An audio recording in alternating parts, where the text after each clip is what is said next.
स्वर्ग की यात्रा। एक बार की बात है, राजा अकबर अपने दरबार में बैठकर कुछ विचार कर रहे थे। तभी अचानक उन्हें ख्याल आया कि उनकी दाढ़ी और बाल काफी बढ़ गए हैं। इस ख्याल के आते ही उन्होंने अपने एक दरबारी को बुलाकर नाई को फौरन हाजिर होने का संदेश भिजवाया। राजा का संदेश मिलते ही नाई महल पहुंच गया। महल पहुंचकर नाई राजा की हजामत बना ही रहा था कि कहीं से एक कौवा वहां आकर बैठ जाता है और कांव कांव करने लगता है। राजा अकबर नाई से पूछते हैं, ये कौवा कांव कांव क्यों कर रहा है? इस पर नाई जवाब देता है, यह आपके पूर्वजों का हाल चाल बताने आया है। नाई के इतना कहते ही राजा अकबर आश्चर्य से पूछते हैं, तो बताओ फिर यह कौवा मेरे पूर्वजों के बारे में आखिर क्या बता रहा है? राजा के इस सवाल पर नाई कहता है, ये कौवा कह रहा है कि आपके पूर्वज स्वर्ग में मुसीबत में हैं और काफी परेशान हैं। उनका हालचाल लेने के लिए आपको अपने किसी करीबी को स्वर्ग भेजना चाहिए। नाई की यह बात सुनकर राजा अकबर और भी हैरान हो जाते हैं। राजा अकबर आश्चर्य से नाई से पूछते हैं, आखिर किसी इंसान को जिंदा स्वर्ग में कैसे भेजा जा सकता है? राजा के इस सवाल पर नाई जवाब देता है, महाराज मेरी नजर में एक पुरोहित है जो इस काम को अंजाम दे सकता है। बस आप इस काम के लिए अपने किसी करीबी को स्वर्ग जाने के लिए राजी कर लीजिए। नाई के इस आश्वासन पर राजा अकबर तैयार हो जाते हैं और दरबार में अपने सभी करीबी दरबारियों को बुलाते हैं। राजा के आदेश पर सभी करीबी दरबारी राजा अकबर के सामने हाजिर हो जाते हैं। सभी दरबारी राजा से अचानक बुलाने की वजह पूछते हैं। इस पर राजा उन्हें नाई के साथ हुई सारी बात सुनाते हैं। राजा की बात सुनकर सभी दरबारी एक मत में बीरबल का नाम आगे रखते हैं। दरबारी कहते हैं कि स्वर्ग जाकर पूर्वजों का हाल चाल लेने के लिए बीरबल से उचित व्यक्ति और कोई नहीं हो सकता, क्योंकि बीरबल हम सब में सबसे ज्यादा बुद्धिमान और चतुर है। इसलिए स्वर्ग में आपके पूर्वजों का हाल चाल लेकर वह उनकी परेशानी का हल आसानी से निकाल सकता है। राजा अकबर दरबारियों की इस सलाह को मानते हुए बीरबल को स्वर्ग भेजने की तैयारी कर लेते हैं। इस बात का पता चलते ही बीरबल शहंशाह अकबर से पुरोहित को बुलाकर स्वर्ग भेजने की विधि के बारे में पूछते हैं। बीरबल की इस बात पर राजमहल में पुरोहित को बुलवाया जाता है।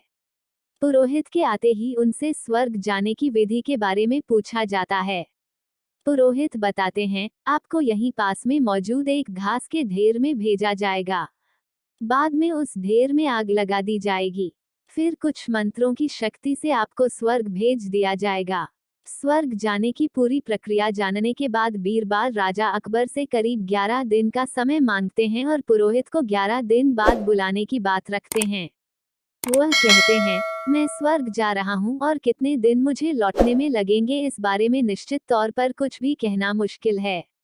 इसलिए स्वर्ग जाने से पहले एक बार मैं अपने परिवार से मिलना चाहता हूँ और कुछ समय बिताना चाहता हूँ। बीरबल अपने घर जाने के लिए महल से रवाना हो जाते हैं। देखते देखते 11 दिन बीत जाते हैं। 12वें दिन बीरबल स्वर्ग जाने के लिए राजा अकबर के सामने हाजिर होते हैं। पुरोहित को बुलाया जाता है और बीरबल को स्वर्ग भेजने की तैयारी की जाने लगती हैं। पुरोहित बीरबल को स्वर्ग भेजने के लिए महल से कुछ दूर घास का एक ढेर लगवाते हैं। बीरबल को स्वर्ग भेजने के लिए घास के ढेर के अंदर भिजवाया जाता है। घास के ढेर के अंदर जाते ही पुरोहित घास के ढेर में आग लगा देते हैं और बीरबल को स्वर्ग भेजने की प्रक्रिया पूरी होती है। धीरे धीरे 2 महीने बीत जाते हैं और राजा अकबर को बीरबल की चिंता होने लगती है। तभी अचानक बीरबल दरबार में हाजिर हो जाते हैं। राजा अकबर बीरबल को देखकर प्रसन्न होते हैं और अपने पूर्वजों का हाल चाल पूछते हैं। तब बीरबल बताते हैं, आपके पूर्वज काफी खुश हैं और मजे में हैं।